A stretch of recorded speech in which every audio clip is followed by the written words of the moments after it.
Bismillahirrahmanirrahim. Assalamualaikum warahmatullahi wabarakatuh. Alhamdulillahi ala ihsanih wa syukru lahu ala taufiqihi wa amtinani. Wa asyhadu an la ilaha illallah wahdahu la syarika lahu ta'ziman li sya'nih. Wa asyhadu anna Muhammadan abduhu wa rasuluhu da'ila ridwanih. Allahumma salli alaihi wa ala alihi wa ashabi wa ikhwani. Hadirin dan hadirat, para pemirsa yang dirahmati oleh Allah Subhanahu wa taala. Kita melanjutkan pembahasan kita dari kisah Nabi Ibrahim alaihissalam, dan pada kesempatan kali ini kita akan bahas tentang bagaimana dakwah Nabi Ibrahim alaihissalam, ya, tentang dialog-dialog beliau bersama orang-orang musyrikin, ya, bersama kaumnya, bersama Raja Numrud, ya, kemudian juga bagaimana dialognya kepada kaum musyrikin yang ada di Harran. Insyaallah kita akan sampaikan bagaimana cerdasnya Nabi Ibrahim alaihissalam dalam mendakwahi kaum musyrikin tersebut, dan bagaimana beraninya Nabi Ibrahim alaihissalam dalam mendakwahi mereka. Karena kita tahu Nabi Ibrahim alaihissalam ketika berdakwah dia masih muda, ya.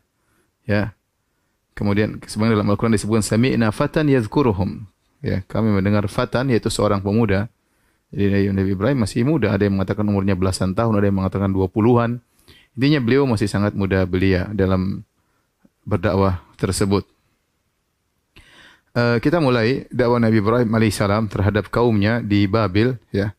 Sebagaimana Allah sebutkan di antara dalam surat Al-Anbiya, dalam surat As-Saffat, ya, dan yang lainnya. Allah berfirman, yang punya Al-Qur'an silakan dibuka surat As-Saffat ayat 5, surat Al-Anbiya ayat 51 dan seterusnya. Kata Allah Subhanahu wa taala, "Wa laqad ataina Ibrahima rusydahu min qablu wa kunna bihi alimin." Sungguh kami telah memberikan kepada Ibrahim hidayah, kebenaran, ya, sebelumnya. Wa kunna bihi alimin, itu tatkala masih kecil, ya, hadainahu saghiran, masih kecil Ibrahim sudah diberikan hidayah oleh Allah Subhanahu wa taala. Wa kunna bihi alimin, dan kami tahu, ya, bahwasanya dia berhak untuk diangkat menjadi seorang rasul, sebagaimana penjelasan para ulama, yaitu karena jiwa Ibrahim yang tegar, hatinya yang bersih, dan kecerdasannya, ya, yang ini menjadikan Allah memilih Ibrahim sebagai seorang rasul. Allahu a'lamu haitsu yaj'alu risalatah. Allah lebih tahu di mana diletakkan risalahnya, ya. Jadi Allah memilih Ibrahim, kata Allah, wa kunna bihi alimin. Kami sudah tahu sebelumnya bahwasanya memang dia berhak untuk diangkat menjadi seorang rasul, ya. Dan akan nampak kecerdasannya Ibrahim alaihissalam dalam ketenangannya dalam berdialog, ya. Kemudian bagaimana dia bisa menjebak lawan bicaranya dalam perdebatan. Ini sudah beliau rencanakan, akan kita jelaskan dalam dialog beliau alaihi salatu wassalam. Allah berfirman selanjutnya, "Idz qala li abihi wa qaumihi ma hadhihi at-tamathilu allati antum laha akifun." Tatkala dia berkata kepada ayahnya dan juga kepada kaumnya, patung-patung apakah ini yang kalian tekun beribadat kepadanya, ya. Tamathil itu patung-patung yang kalian buat, ya. Kita sudah jelaskan bapaknya yang buat patung. Bapaknya jualan Tuhan, jualan patung, ya. Jadi patung mereka pahat, kemudian mereka sembah patung tersebut. Yang jadi masalah, antum laha akifun. Mereka ukuf di patung tersebut. Ukuf itu maksudnya berdiam lama di situ, berdiam, ya, mungkin berzikir, beribadah di situ, ya, nongkrong di situ dalam rangka beribadah kepada patung-patung tersebut, ya. Makanya Ibrahim mengungkapkan dengan tamathil, patung-patung, ya, yang menunjukkan kalian yang buat patung-patung tersebut. Bagaimana kalian menyembah patung-patung tersebut? Dalam ayat yang lain dalam surat As-Saffat, kata Ibrahim, "Ata'buduna ma tanhitun wallahu khalaqakum wa ma ta'malun." Apakah kalian menyembah patung yang kalian pahat? Allah yang menciptakan kalian dan patung-patung kalian yang kalian buat, ya. Ini logika yang Nabi Ibrahim langsung tembak kepada mereka. Bagaimana ata'buduna ma tanhitun? Bagaimana kalian menyembah apa yang kalian pahat, ya. Bagaimana Tuhan kalian buat kalian sembah? Jadi maksudnya, bukankah patung tersebut karya kalian? Karya kalian. Seharusnya kalau mau pakai logika, karya kalian yang harus menyembah kalian kalau kita mau bicara masalah sembah-sembahan, ya. Harusnya patung tersebut yang menyembah kalian karena kalian yang menciptakan patung tersebut, ya. Dalam tanda kutip, maksudnya kalian yang berkreasi, memahat, membentuk patung tersebut sesuai dengan keinginan kalian. Kalian yang pindahkan ke tempat peribadatan, ya. Kalian yang hiasi patung tersebut, harusnya patung tersebut yang sembah kalian, ya, kalau kita pakai logika. Ata'buduna ma tanhitun, kenapa kalian menyembah patung yang kalian pahat, yang karya kalian, ya. Kemudian kata Ibrahim alaihissalam, "Wallahu khalaqakum wa ta'malun." Allah yang menciptakan kalian dan juga menciptakan patung-patung kalian. Ya, seharusnya yang disembah adalah Allah, Sang Pencipta yang menciptakan kalian, maka kalian menyembah kepada patung-patung tersebut. Ya, ini mereka tidak punya dalil tatkala didebat oleh Ibrahim. Ya, karena ini sangat logis. Bagaimana kalian menyembah hasil karya kalian sendiri ya? Misalnya seorang bikin mobil kemudian dia sembah mobilnya, dia yang pahat, dia yang atur kemudian dia sembah mobilnya. Sangat tidak logis, tidak masuk akal. Jawaban mereka tidak ada. Mereka tidak bisa berdebat dalam hal ini karena mereka kehabisan hujjah. Kata mereka, qalu wajadna aba'ana laha abidin. Dalilnya tradisi. Kami mendapati nenek moyang kami sudah menyembahnya. Ya kami tinggal ngikut. Inilah perkara yang sangat berbahaya tatkala seorang berdalil dengan tradisi. Ibnu Qayyim rahimahullah dalam kitabnya Miftah Daris Sa'adah menyebutkan di antara hal yang paling menghalangi hidayah adalah berpegang dengan tradisi. Tradisi yang salah, tradisi nenek moyang. Seakan-akan apa yang dilakukan oleh nenek moyang musallam, diterima pasti benar. Ini tidak benar. Banyak nenek moyang kita bukan para nabi. Nenek moyang mereka bukan para nabi. Kalau nenek moyang kita para nabi, semua yang dilakukan nenek moyang kita ikuti. Tapi kita tahu nenek moyang kita, ya, bisa salah bisa benar. Kita pun nanti akan jadi nenek moyang. Kita nanti 1000 tahun kemudian keturunan kita menganggap kita nenek moyang. Kita sekarang sadar kita tidak selalu benar. Terkadang salah, terkadang benar, ya. Dan 1000 tahun kemudian, 2000 tahun kemudian kita akan dijadikan nenek moyang oleh cucu-cucu kita. Maka demikian juga nenek moyang kita dahulu. Apakah mereka selalu benar? Jawabannya tidak. Jawabannya tidak lah. Seakan-akan mereka berdalil dengan nenek moyang, seakan-akan suatu kebenaran absolutely yang harus diterima, tidak boleh diperdebatkan, sehingga mereka berdalil dengan nenek moyang. Dan inilah yang dijadikan dalil oleh banyak para pengikut para umat-umat Nabi yang menolak dakwah Nabi. Sudah kita sebutkan tentang kisah Nabi Hud, Nabi Saleh, mereka berdalil dengan nenek moyang. Demikian juga Nabi Nuh, demikian juga Nabi Ibrahim. Demikian juga Nabi Muhammad SAW. Kata orang-orang Quraisy, "Inna wajadna aba'ana ala ummah wa inna ala atharihim muhtadun."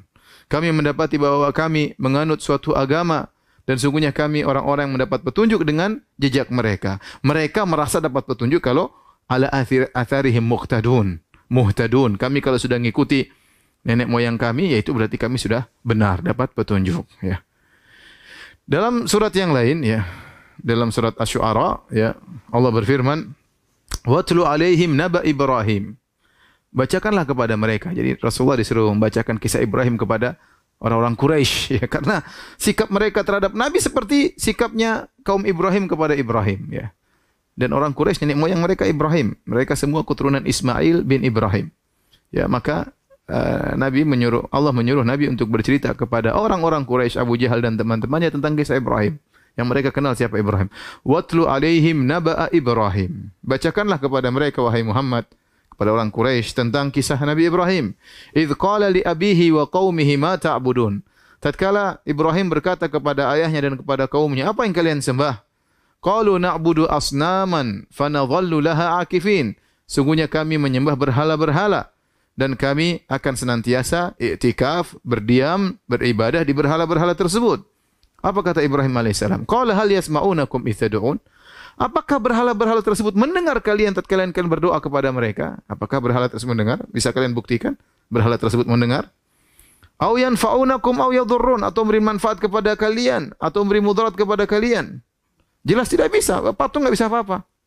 Ya, patung mereka ambil dari batu, diambil dari jalan, diambil dari sungai, diambil dari lembah, mereka pahat, mereka bentuk, mereka taruh, mereka namakan Tuhan. Ini batu ini bisa memberi manfaat, bisa mudarat? Jawabnya tidak. Apa jawaban mereka? Tidak ada jawaban.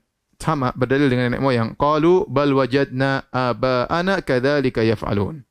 Demikianlah kami mendapati nenek moyang kami telah melakukan demikian. Kami hanya tinggal ngikuti saja. Inilah, ya, adalah dalil dengan nenek moyang, tradisi.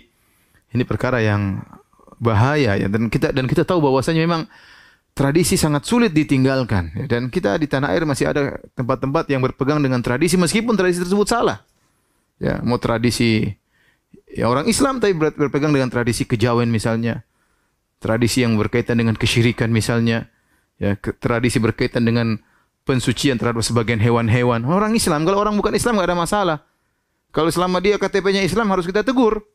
Kalau dia bukan KTP Islam, ya terserah mau menyembah batu, menyembah pohon, menyembah sapi, menyembah kecoak, menyembah tikus, silakan. Tapi kalau KTP dia Islam berarti saudara kita, harus kita tegur. Ya.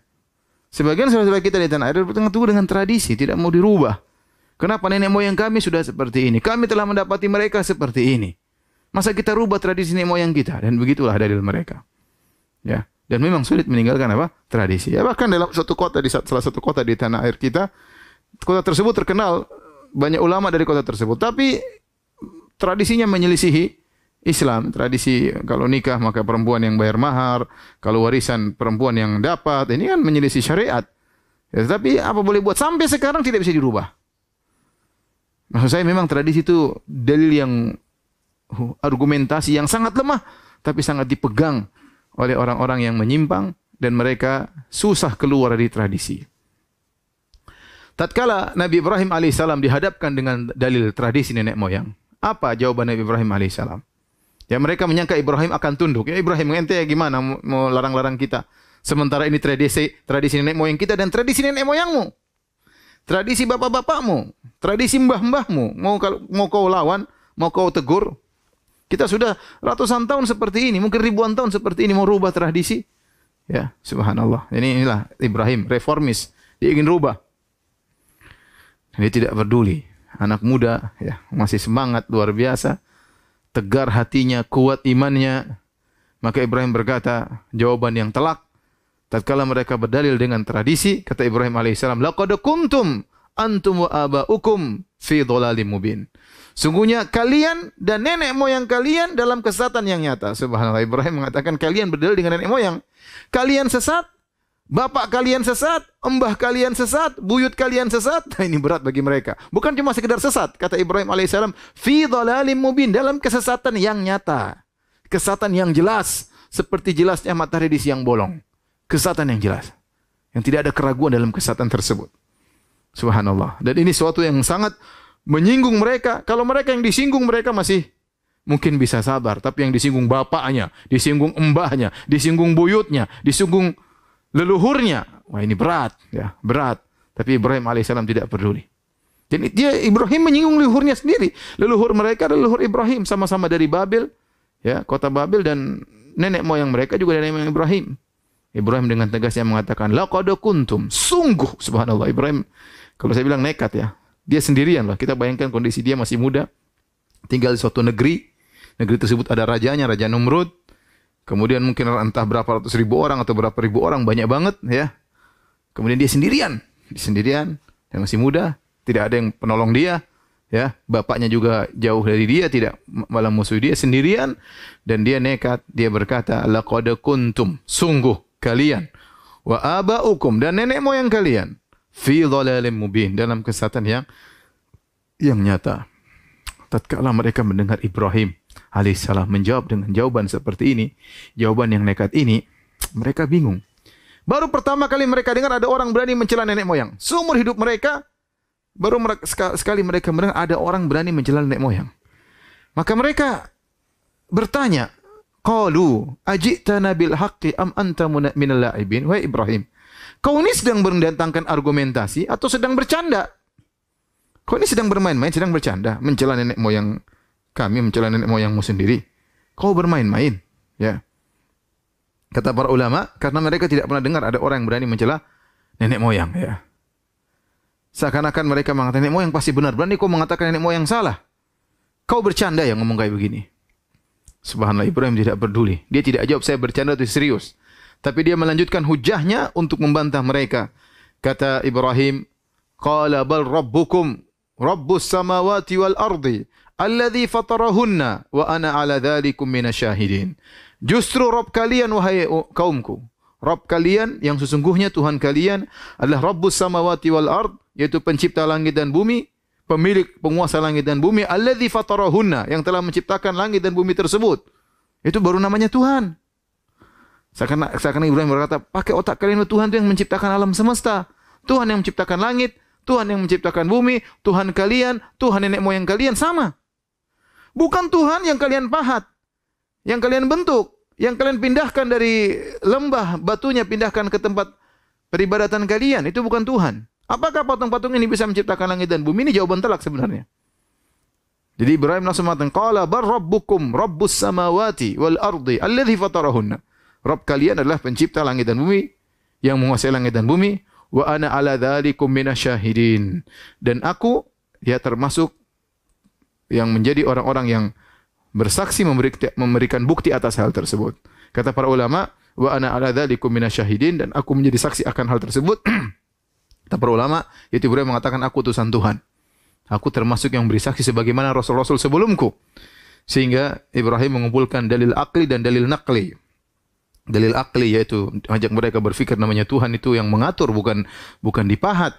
Dalil nakli yaitu aku adalah utusan Rabbul Alamin. Kemudian mereka tidak bisa berkutik, tidak bisa menjawab, ya. Setelah itu mereka pun buyar dari perdebatan tersebut. Ibrahim alaihissalam, mereka pun pergi. Tatkala mereka pergi, Nabi Ibrahim, tatkala di hadapan mereka, Ibrahim berkata, "Wa tallahi la akidanna asnamakum ba'da an tuwallu mudbirin." Demi Allah, aku akan melakukan tipu daya terhadap berhala-berhala kalian sesudah kalian meninggalkan berhala-berhala tersebut. Di sini khilaf di kalangan para ulama. Apakah Ibrahim mengucapkan tersebut di hadapan mereka atau dalam jiwanya? Wallahu a'lam bishawab. Yang benar Nabi Ibrahim tidak mengucapkan di hadapan mereka. Nabi Ibrahim mengucapkan dalam dirinya. Dia sudah bertekad, saya akan melakukan kekacauan terhadap Tuhan-Tuhan kalian. Atau Nabi Ibrahim mengucapkannya setelah mereka berpaling dari perdebatan tersebut, dia mengucapkan dengan suara yang lirih. Ya, intinya tidak di hadapan mereka. Inilah Ibrahim alaihissalam, ya. Beliau menegakkan amar ma'ruf nahi mungkar dengan lisan, dan mereka sudah kalah dalam perdebatan tersebut. Namun beliau merasa belum cukup, maka beliau ingin menegakkan amar ma'ruf lagi dengan tangan. Dengan tangan, yaitu dengan menghancurkan patung-patung tersebut. Rupanya ini penduduk negeri Babil, mereka punya kebiasaan rutinitas acara perayaan yang mereka lakukan di luar kota Babil. Jadi mereka keluar agak menjauh dari kota mereka, kemudian mereka merayakan perayaan tersebut. Maka Nabi Ibrahim menunggu hari tersebut, karena kalau mereka sedang melaksanakan perayaan, mereka akan keluar dari kota sehingga sepi. Waktu kota sepi, Ibrahim bisa hancurin patung-patung mereka. Kalau mereka tidak keluar kota, ya patungnya selalu dijaga, ya, karena Tuhan-Tuhan harus dijaga. Kalau nggak ada yang jaga, nanti Tuhan-Tuhannya bisa diganggu. Oke, karenanya Ibrahim alaihissalam nunggu waktu tersebut. Ketika tiba hari perayaan, ya, tapi Ibrahim sudah tekad, la akidanna, sungguh aku akan benar-benar membuat perkara masalah kepada Tuhan-Tuhan kalian. Akhirnya tiba saatnya, ya, hari perayaan tersebut, maka Ibrahim alaihissalam disuruh oleh ayahnya atau disuruh oleh kaumnya untuk ikut perayaan. Bahkan dalam sebagian riwayat raja ngutus orang untuk menyuruh Ibrahim ikut perayaan. Waktu Nabi Ibrahim alaihissalam diajak, ayo kita pergi perayaan, kata Ibrahim, faqala inni saqim, sungguhnya aku sakit. Sungguhnya aku sakit. Dan ini Ibrahim berdusta, ya, dia tidak sakit. Nanti kita jelaskan Ibrahim alaihissalam berdusta 3 kali, dan semua dusta tersebut bukan dusta yang soreh, bukan dusta yang tegas, tapi kalau bahasa istilah syariat namanya tauriyah, yaitu ucapan yang benar tapi disalahpahami oleh pendengar. Dan itu boleh dilakukan dalam kondisi terdesak. Ya, Ibrahim dalam hal ini mengatakan inni saqim, aku sakit, supaya tidak, maksudnya dia mengatakan aku sakit sehingga dipahami oleh kaumnya bahwasanya dia tidak bisa ikut acara perayaan hari raya mereka karena dia sakit. Semuanya pergi, cuma dia. Padahal Ibrahim alaihissalam tidak sakit, dia sehat. Tapi kata para ulama, perkataan Ibrahim alaihissalam, inni saqim, sungguhnya aku sakit. Sakim di situ, ini bagi yang ngerti bahasa Arab, adalah wazan isim fa'il, ya, dan kita tahu isim fa'il, ya, itu menunjukkan sekarang atau akan datang. Misalnya orang bertanya, ya, aina anta, di mana engkau? Kemudian saya menjawab, ana zahibun ila suq. Aku pergi ke pasar. Zahib itu isim fa'il, bisa diartikan aku, ya, sedang pergi ke pasar, atau aku akan pergi ke pasar. Bisa artinya sedang, bisa artinya akan, seakan-akan maknanya fi'il mudhari'. Oleh karenanya kata Ibrahim mengatakan inni saqim, dia pakai fi'il mudhari', yang artinya kata para ulama, Ibrahim mengatakan saya akan sakit, bukan sedang sakit. Meskipun kata saqim bisa diartikan sedang sakit atau akan sakit, namun maksud Ibrahim akan sakit. Namun mereka memahami sedang sakit. Ya, akan sakit, dan namanya manusia pasti akan sakit suatu saat. Ini tauriahnya Ibrahim alaihissalam. Atau yang kedua, Ibrahim mengatakan inni saqim, saya sedang sakit, maksudnya hati saya sakit. Melihat kalian melakukan kesyirikan, melihat kerabatnya sukunya satu negeri semuanya menyembah berhala, sakit hati beliau alaihi salatu wassalam, ya. Makanya dia mengatakan ini sakim. Intinya Ibrahim alaihissalam tidak berangkat dengan alasan dia sakit. Dan ini kedustaan Ibrahim yang pertama. Kata Nabi SAW, lam yakdzib Ibrahimu an-nabiyyu alaihissalam qat illa thalatha kadzabat. Tidaklah Ibrahim alaihissalam berdusta dalam seumur hidupnya kecuali cuma 3 kali. Thintaini fi dzatillah. 2 kali dia berdusta karena Allah Subhanahu wa taala dalam rangka mendakwakan tauhid. Yaitu qauluhu inni saqim, itu dia berkata aku sakit. Wa qauluhu, dan juga kedustaan yang kedua, bal fa'alahu kabiruhum hadza. Yang melakukan, yang menghancurkan patung-patung adalah patung yang besar. Ini juga kedustaan kedua. Kedustaan yang ketiga, wa wahidatun fi sya'ni Sarah. Kedustaan yang ketiga berkaitan dengan Sarah istrinya. Nanti akan kita jelaskan tatkala Sarah ditanya, Ibrahim ditanya, siapa ini perempuan cantik ini? Kata Ibrahim, hadhihi ukhti, ini adalah saudariku, padahal istrinya. Kenapa Nabi Ibrahim mengatakan istriku akan saudariku, akan kita jelaskan nanti. Tapi intinya Ibrahim alaihissalam tidak pernah berdusta kecuali 3 dosa tersebut, dan 3 dosa tersebut bukanlah dusta yang jelas tapi namanya tauriyah, ya. Namanya tauriyah. Baik. Maka akhirnya orang-orang tersebut pada pergi hari raya. Mereka keluar meninggalkan kota Babil. Tatkala kota semua sudah kosong, ya, maka Ibrahim yang tadinya pura-pura sakit ternyata sehat. Maka dia melancarkan rencananya ingin menghancurkan patung-patung yang disembah oleh kaumnya. Maka dia pun pergi bawa kapak. Ini sehat, orang sehat, bawa kapak menuju kepada patung-patung tersebut. Kata Allah Subhanahu wa taala, "Faragha ila alihatihim faqala ala ta'kulun." Ibrahim datang segera kepada patung-patung tersebut, kemudian dia berkata, "Ala ta'kulun, hei patung-patung, kalian tidak makan? Malakum la tantiqun? Kenapa kalian tidak jawab? Kenapa kalian tidak ngomong wahai berhala-berhala?" Faragha alaihim dharban bil yamin, maka dia pun mukul dengan tangan kanannya, patung-patung tersebut dihancurkan. Kata para ulama, tatkala Ibrahim berkata, "Ala ta'kulun, hai sembahan-sembahan kalian tidak makan?" menunjukkan bahwasanya memang mereka taruh makanan di situ. Jadi, naruh makanan sesajen di berhala itu sejak zaman dahulu, ribuan tahun yang lalu sudah ada, bukan kreasi musyrikin zaman sekarang. Musyrikin zaman dahulu juga sudah taruh makanan di patung-patung mereka. Sampai sekarang kita lihat sebagian patung-patung kasih makanan situ. Patungnya nggak bisa ngapa-ngapain, sedot aja nggak bisa patung tersebut. Kasih makanan, kasih telur, kasih pisang, kasih nasi, kasih macam-macam. Nanti yang makan burung-burung, ya. Sampai ada sebagian kawan bilang, Ustadz, saya dulu kerjaannya ngambil makanan dari patung-patung tersebut. Jadi nyuri makanannya Tuhan. Ya. Tuhannya nggak bisa makan, tapi taruh makanan di situ. Ya. Ya, taruh ya. Dan itu sampai sekarang masih ada. Ya. Terkadang bukan cuma dewa-dewanya bukan cuma dikasih makanan, kan dikasih duit, kasih duit taruh ke situ, keyakinan yang aneh, ya, bin ajaib, ya. Saya punya kawan, dia pengusaha, ya. Dia bilang sama saya, Ustadz, suatu hari saya bisnis sama seseorang musyrik. Kemudian kita sudah deal dalam bisnis tersebut. Kemudian dia ajak saya pergi ke tempat peribadatannya. Ternyata dia syukuran. Dia bersyukur, maka dia kasih makanan, terus dia taruh uang-uang palsu ke sesembahannya. Maka saya tegur dia. Saya bilang, kamu kok Tuhan aja kamu kasih uang palsu, harusnya uang asli. Kata dia, enggak apa-apa Tuhan. Jadi kemudian timbul dalam keraguan dalam hati saya. Ini orang Tuhannya saja dia kibulin, apalagi saya nanti. Ternyata benar, kemudian dia ternyata dikibulin sama teman bisnisnya tersebut. Jadi Tuhannya ada kasih uang palsu. Ya. Jadi kebiasaan kasih sajian buat sesembahan berhala-berhala sejak zaman dahulu, dan setannya sama, ya. Sampai sekarang pun demikian.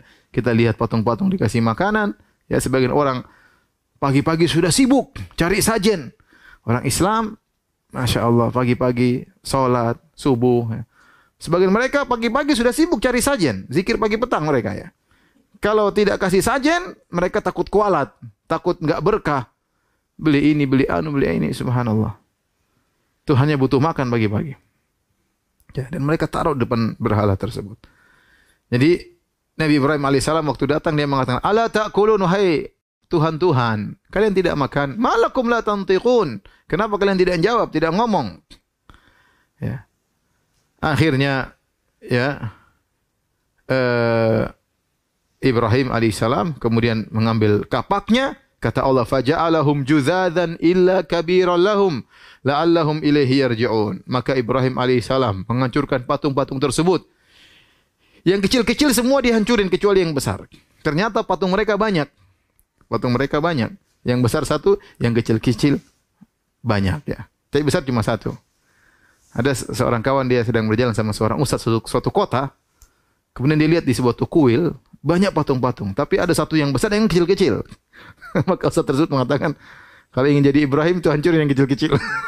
Jadi sampai sekarang orang kalau bikin patung ada yang besar satu, ada yang lain yang kecil banyak. Jadi meskipun ini kata para ulama, meskipun mereka tenggelam dalam kesyirikan, fitrah tauhid masih ada. Meskipun dewa-dewa banyak atau tuhan-tuhan banyak, pasti yang top ada yang paling satu, yang paling top. Yang lain ya pembantu atau pangkatnya jenderal atau yang lain. Tapi yang paling top cuma satu. Demikian juga tatkala mereka bikin patung-patung, ya patungnya banyak, tapi yang paling besar pasti cuma satu. Ini yang Tuhan yang paling top. Sama, kita lihat sebagian orang yang beragama lain meyakini banyak dewa, tetapi yang dia yakini pasti dewa yang paling top cuma satu.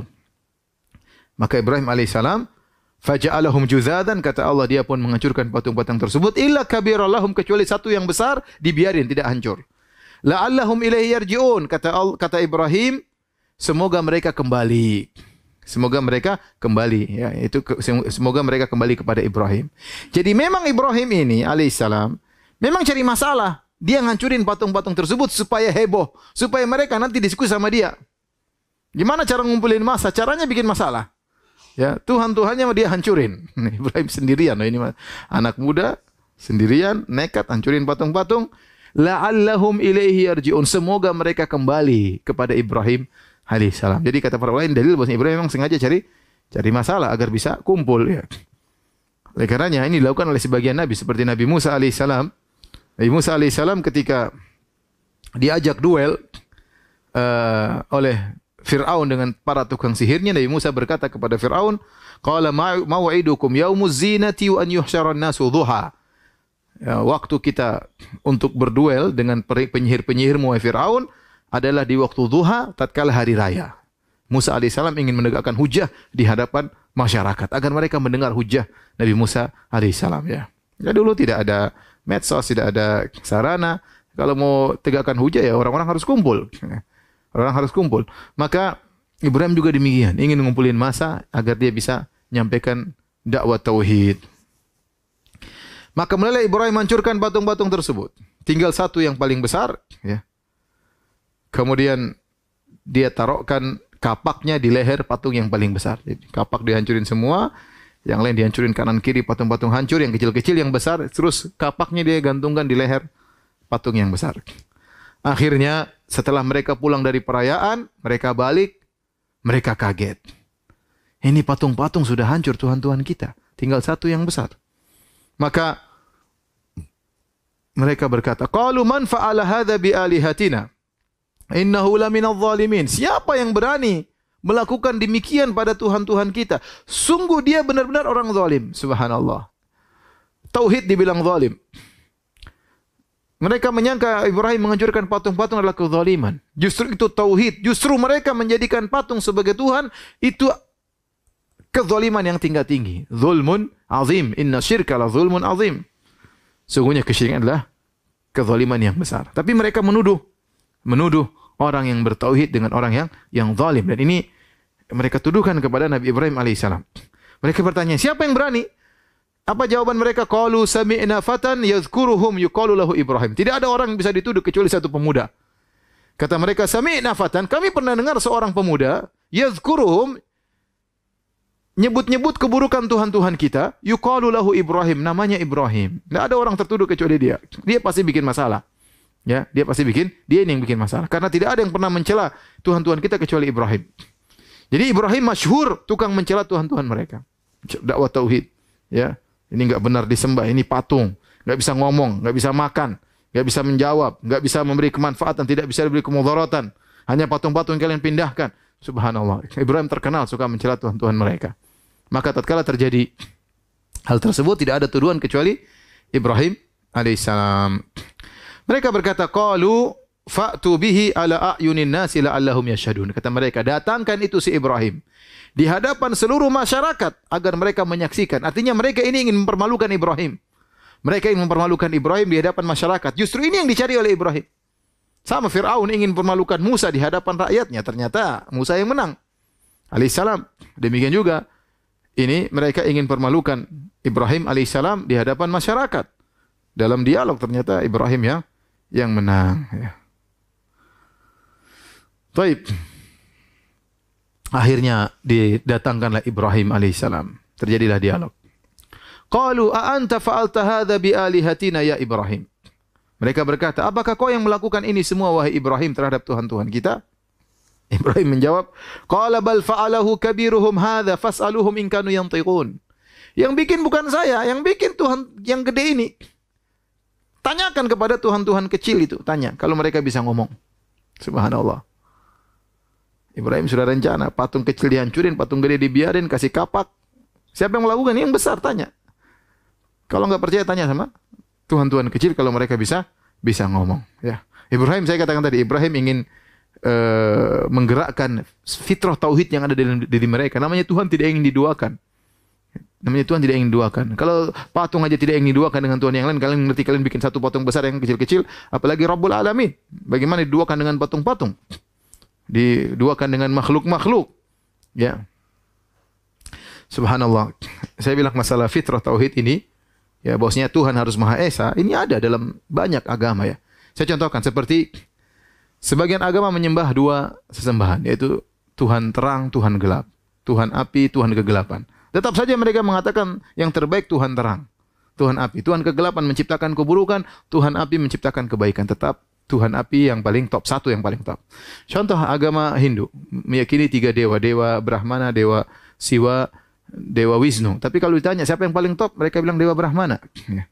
Jadi tetap saja ingin keesaan itu ada. Ya. Contoh Nasara waktu mengatakan Trinitas ya.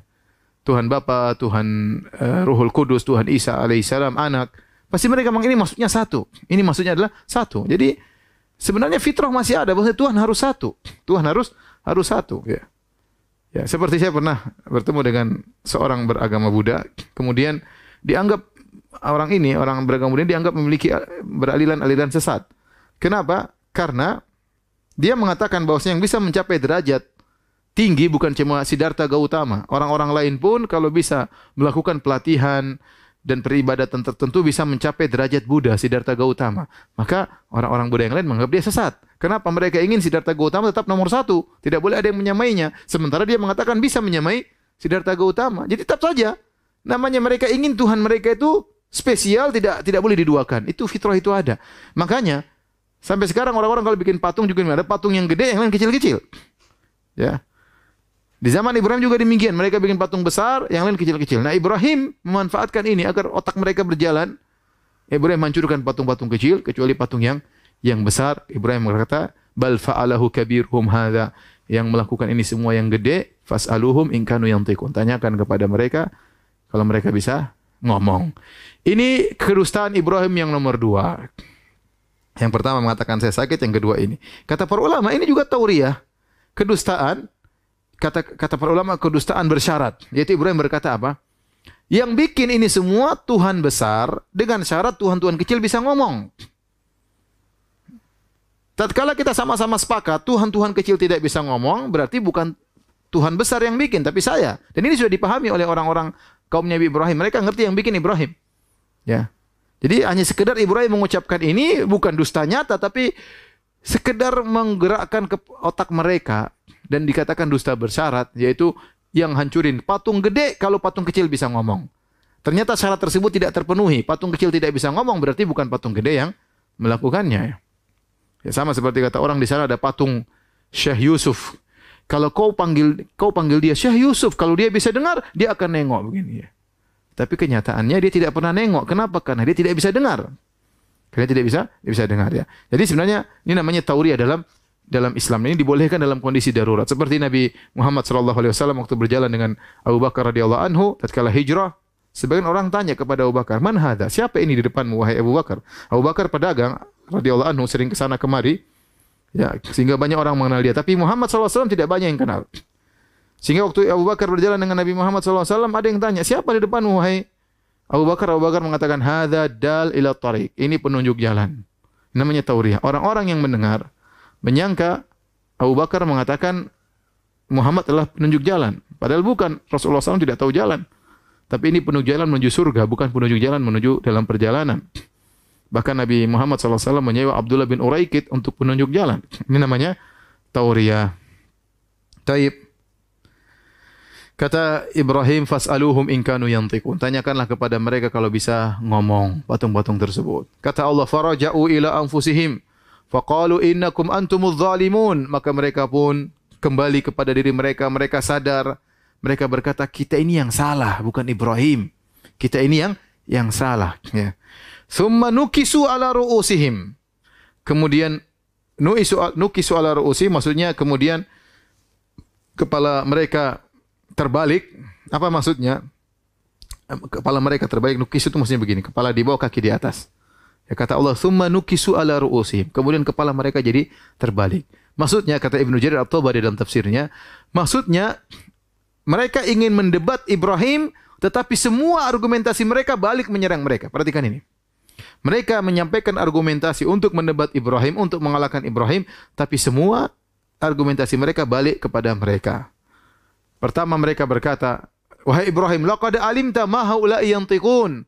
Kau sudah tahu mereka tidak bisa ngomong, wahai Ibrahim. Ini patung-patung enggak bisa ngomong, subhanallah. Ibrahim ingin ucapan tersebut keluar dari lisan mereka, mumpung lagi banyak orang. Ternyata pembesar-pembesar kaumnya sendiri ngomong, Tuhan-Tuhan kita enggak bisa ngomong. Saatnya Ibrahim jadikan itu ucapan untuk membantai mereka dengan argumentasi. Kata Ibrahim, qala afata'buduna min dunillahi ma la yanfa'ukum syai'an wa la yadhurrukum. Kalau dia tidak bisa ngomong aja enggak bisa. Bagaimana bisa beri manfaat, bisa beri mudarat? Bagaimana kalian menyembah selain Allah yang tidak bisa beri manfaat, tidak bisa beri mudarat? Ya. Uffil lakum wa lima ta'buduna min dunillah. Celaka kalian dan sembahan-sembahan kalian selain Allah. Kalian celaka, patung-patung kalian celaka. Ya, Ibrahim habisi mereka dengan hujjah. Dan mereka tidak bisa menjawab sama sekali. Ya. Nabi Ibrahim berkata, kalian tidak berfikir, sungguh kalian hina. Ya, bagaimana kalian menyembah ya sesembahan patung yang tidak bisa ngomong, tidak bisa menjawab, tidak bisa makan, hewan saja masih lebih baik dari patung-patung tersebut. Hewan masih ada tanda kehidupan, makan dan minum. Ya, masih ada suaranya. Ini patung enggak bisa apa-apa. Bagaimana kalian menyembah patung tersebut? Kalian menyembah sesuatu yang lebih hina daripada hewan. Gunakanlah akal kalian. Dalam surat yang lain, ya, Allah juga menyebutkan, ya, Ibrahim berkata, qala afara'aitum ma ta'budun ma kuntum ta'budun antum wa aba'ukumul aqdamun. Tidaklah kalian lihat apa yang kalian sembah, yang kalian sembah dan nenek moyang kalian sembah, fa innahum aduwwuli illa rabbal alamin. Sungguhnya mereka semua itu adalah musuhku kecuali Rabbal alamin, kecuali Allah Subhanahu wa taala. Kata ulama, ini isyarat bahwasanya mereka menyembah Allah juga dan mereka menyembah selain Allah. Makanya kata Ibrahim, yang kalian sembah, aku musuh mereka. Aku musuhi sembahan-sembahan kalian kecuali Allah Subhanahu wa taala. Setelah itu Ibrahim menjelaskan tentang Allah kepada mereka. Alladzi khalaqani fahuwa yahdin. Dialah Allah yang telah menciptakan aku dan ya telah memberi hidayah kepadaku. Walladzi huwa yut'imuni wa yasqin. Dialah Allah yang telah memberikan aku makan dan memberikan aku minum. Bukan Tuhan-Tuhan kalian kasih makan sama Tuhan kalian. Subhanallah, saya lihat di sebagian negara mereka menyembah monyet, mereka menyembah tikus, mereka menyembah sapi, Tuhannya mereka kasih makan. Subhanallah, gimana otaknya taruh di mana? Gimana Tuhan hewan mereka sembah, mereka kasih makan kepada sembahan-sembahan mereka. Ya. Adapun Allah, kata Nabi Ibrahim, alladzi khalaqani fahuwa yahdin. Dia yang menciptakan aku, beri petunjuk kepadaku. Walladzi huwa yut'imuni wa yasqin. Dia yang beri makan kepadaku dan memberikan minum kepadaku. Wa idza maridtu fahuwa yashfin. Kalau saya sakit, dialah yang menyembuhkan aku. Walladzi yumituni tsumma yuhyin. Dia yang mematikan aku dan akan menghidupkan aku kembali. Walladzi atama'u an yaghfira li khati'ati yaumiddin. Dialah Allah yang aku berharap akan mengampuni dosa-dosaku pada hari pembalasan kelak. Subhanallah. Ibrahim menjelaskan tentang Allah kepada mereka. Tatkala mereka sudah tidak bisa membantah Nabi Ibrahim alaihissalam, maka mereka mencari cara agar Ibrahim selesai. Bagaimana caranya? Tatkala hujah lisan tidak bisa, harus pakai otot. Akhirnya mereka berkata, qalu harriquhu wansuru alihatakum in kuntum fa'ilin. Bakarlah Ibrahim dan tolonglah Tuhan-Tuhan kalian jika kalian benar-benar menolong Tuhan-Tuhan kalian. Sekali lagi, mereka juga kelepasan ngomong Tuhan-Tuhan harus ditolong. Ini juga kesalahan. Bagaimana kalian menyembah patung yang enggak bisa bikin apa-apa, yang butuh ditolong, tidak bisa membela dirinya sendiri? Bagaimana kalian menyembah Tuhan yang tidak bisa membela dirinya sendiri? Dihancurkan, tidak bisa dia membela dirinya sendiri, sehingga butuh pertolongan. Akhirnya mereka bagaimana menghabisi Ibrahim? Mereka tidak bunuh, mereka tidak tikam. Mereka cari cara yang paling buruk. Ada yang kasih ide, gini saja, bakar Ibrahim itu. Biar kejadian hancurnya Ibrahim itu, habis matinya Ibrahim dengan kejadian yang hebat. Kemudian mereka berkata, qalu bunu lahu bunyanan fa'alquhu fil jahim. Bikinkan bangunan buat dia, kemudian lemparkan dia dalam api. Jadi Ibrahim di penjara dulu, dibuat masukkan dalam rumah di penjara, mereka siapkan apinya, subhanallah. Ibrahim pasrah, ditangkap, enggak bisa apa-apa. Gimana? Satu negara semuanya musuhin dia. Beliau sendirian, alaihi salatu wassalam. Hanya sendirian, alaihi salatu wassalam. Akhirnya Ibrahim nunggu, maka mereka mulai kumpulkan kayu bakar. Semua orang semangat kumpulin kayu bakar. Kalau kita baca dalam buku-buku tafsir, sampai ada nenek-nenek yang tidak pernah keluar rumah. Kali itu keluar bawa kakek-kakek nggak pernah keluar rumah, ditanya kemana kek? Ini bawa kayu kemana? Itu kepada orang pemuda yang mencela Tuhan-Tuhan kita. Saya ingin tolong Tuhan-Tuhan kita. Sampai ada yang sakit, kalau saya sembuh, saya akan bawa kayu buat Ibrahim. Nenek-nenek keluar pikul kayu, seharusnya nggak kerja, pikul kayu buat apa? Bakar Ibrahim. Semua kompak, nenek-nenek, kakek-kakek, orang tua, anak muda, rajanya, pejabatnya, rakyatnya, semua musuhnya Ibrahim. Semua ngumpulin kayu. Entah berapa lama mereka kumpulkan kayu. Sampai para ahli tafsir mengatakan, mereka ngumpulkan kayu untuk menyalakan api yang terbesar saat itu. Nggak pernah api dinyalakan sebesar itu. Kumpulkan kayu banyak, Ibrahim ditahan dulu, alaihissalam. Kemudian dibakar. Apa Ibrahim waktu diancam untuk dibakar? Dia berkata apa? Inni dzahibun ila rabbi sayahdin. Ibrahim pasrah. Dia berkata, sungguhnya aku akan pergi menghadap Tuhanku dan dia akan beri petunjuk kepadaku. Ya. Kata Ibnu Atiyah dalam Al-Muharrar Al-Wajiz, innama muraduhu liqa Allah ba'da al-ihtiraq wa annahu dhanna anna an-nar sayamutu fiha. Faqala hadhihi al-maqalah qabla an yutrah fi an-nar. Faka'annahu qala inni sa'irun bihadzal amal ila rabbi wa huwa sayahdini ila al-jannah. Jadi Ibrahim waktu dikatakan akan dilemparkan dalam api, dia mengatakan inni dzahibun ila rabbi sayahdin, aku akan pergi kepada Tuhanku, dia akan beri petunjuk kepadaku. Seakan-akan Ibrahim merasa dia akan mati. Sudahlah.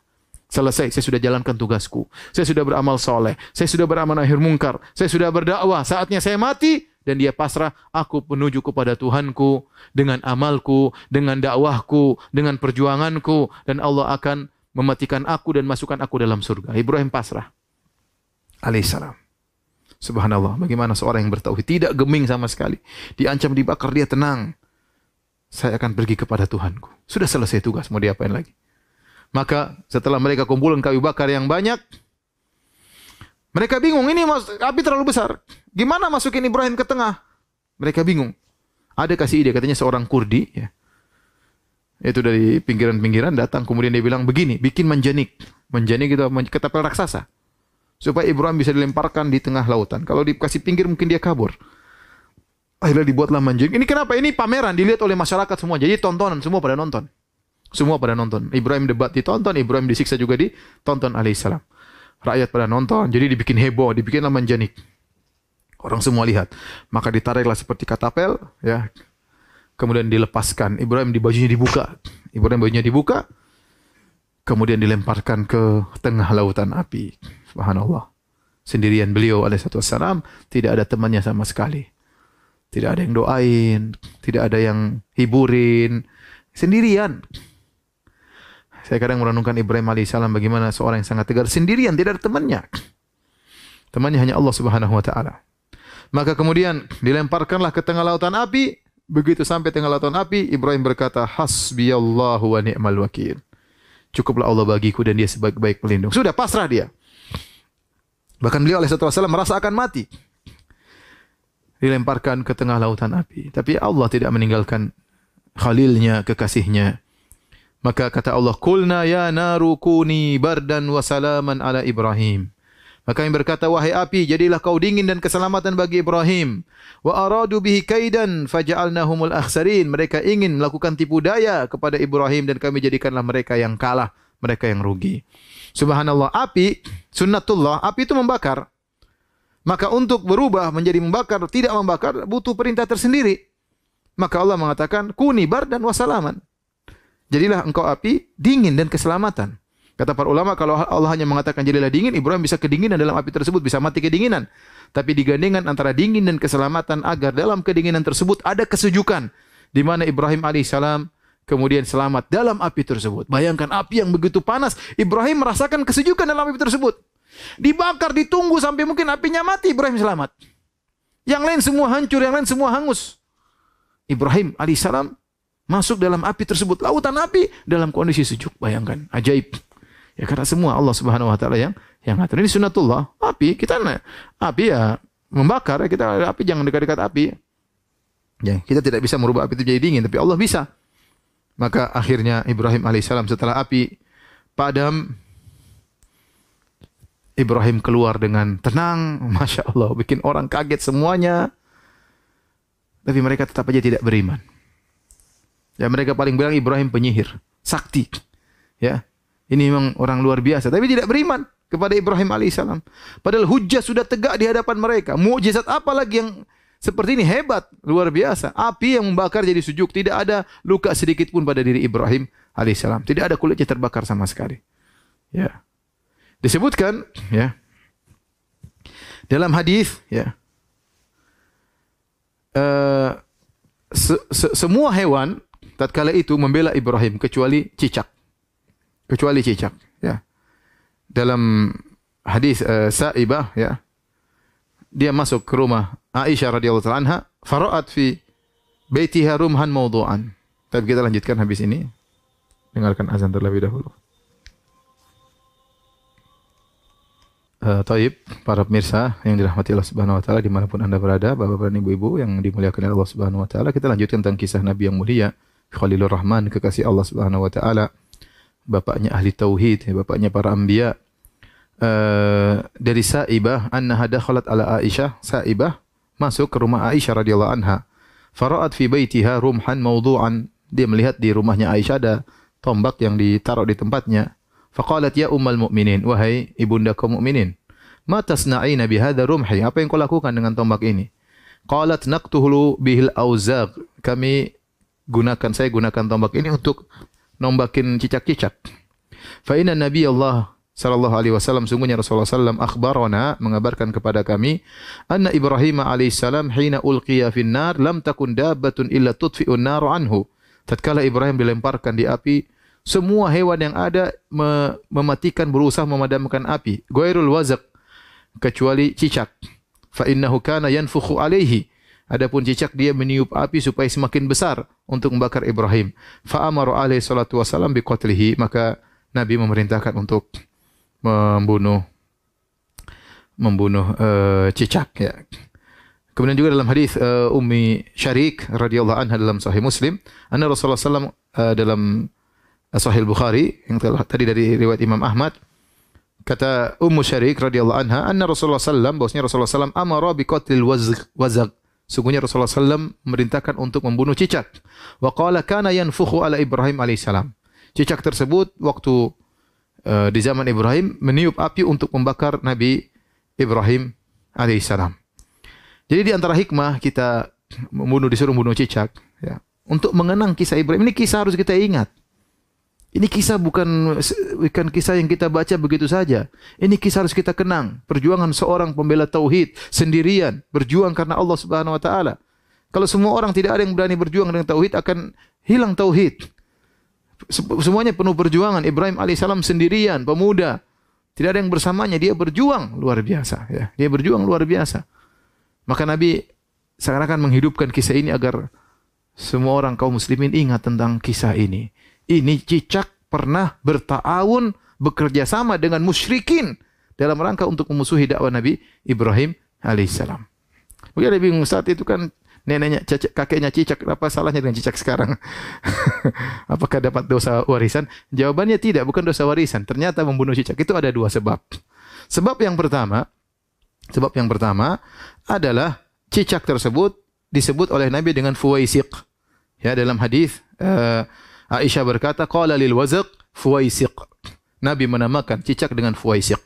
Ya, fuwaisiq maksudnya dari fasik ya. Demikian juga dalam hadis Sa'ad bin Abi Waqqas radhiyallahu anhu, anna Nabi sallallahu alaihi wasallam amara biqatil wazaghi wa sammahu fuwaisiqan. Nabi memerintahkan untuk membunuh cicak dan Nabi menamakannya fuwaisiq. Fuwaisiq dari fasik. Fasik maksudnya apa? Kata Imam Nawawi rahimahullah, maksudnya kharaja. Fasik itu artinya kharaja, yaitu keluar daripada kebiasaan hewan-hewan yang lainnya. Ini maksudnya apa? hewan-hewan disebut hewan fasik, itu hewan suka mengganggu, bikin kemudaratan. Oleh karenanya, ada hewan-hewan lain yang juga disebut dengan hewan-hewan fasik. Kata Nabi SAW, khamsun fawasiq yuqtalna fil haram. Ada 5 hewan fasik, dibunuh meskipun di tanah haram. Kita tahu tanah haram nggak boleh bunuh hewan. Tapi kalau hewan fasik ini boleh dibunuh. Kenapa? Karena mengganggu. Karena mengganggu. Contohnya kata Nabi, al-fa'rah, yaitu tikus. Boleh dibunuh, mesti tanah haram, tidak apa-apa. Dibunuh. Contohnya al-aqrab, ada kalajengking, tanah haram, mungkin dibiarin. Tidak, bunuh. Kenapa? Dia mengganggu. Makanya disebut dengan fasik. Kemudian hudayya juga, itu semacam elang yang kemudian makan, mengganggu orang-orang. Mungkin hewannya atau ternaknya diganggu. Al-ghurab, kemudian gagak yang kadang mencuri. Wal kalbul akur, yaitu anjing yang buas, itu juga boleh dibunuh. Ini hewan-hewan ini Nabi sebut dengan hewan-hewan fasik. Nah, ada juga hewan yang lain, contohnya cicak. Nabi sebut dengan fuaisik, si fasik kecil. Itu kecil tapi mengganggu. Kecil tapi mengganggu. Oleh karenanya Nabi menyuruh untuk membunuh cicak. Di antara sebabnya adalah karena dia mengganggu. Ternyata diteliti sekarang cicak mengandung penyakit dalam perutnya. Ada yang mengatakan mengandung bakteri E. coli ya, yang mengganggu pencernaan dan yang lainnya, mengganggu lambung ya. Kemudian juga cicak itu kadang suka ganggu manusia. Dia datang tiba-tiba, dia beolin kepala orang. Dia sengaja, sebagian orang mengatakan dia sengaja. Bahkan kata sebagian orang saya baca, saya duduk ada cicak di atas. Saya bilang ini dia mau beolin saya. Maka saya pindah, betul ternyata beolnya jadi. Memang sengaja ganggu ya. Kadang-kadang dia beol sengaja ke tempat makanan ya. Jadi ya nama Allah ciptakan dia seperti itu ya. Ada sebagaimana hewan-hewan yang kita kalau ada kalajengking kita biarin, kita bunuh. Kenapa? Mengganggu. Ya. Ada anjing yang buas, kita bunuh, enggak apa kita bunuh, mengganggu. Sama cicak juga ternyata mengganggu, bikin penyakit ya. Selain kita bunuh karena dia mengganggu, Nabi SAW juga ingin agar kita waktu membunuh bukan hanya sekedar mengganggu, kita ingat tentang kisah Nabi Ibrahim alaihissalam, agar gelora tauhid terus ada dalam hati kita. Bahwa ini perlu perjuangan.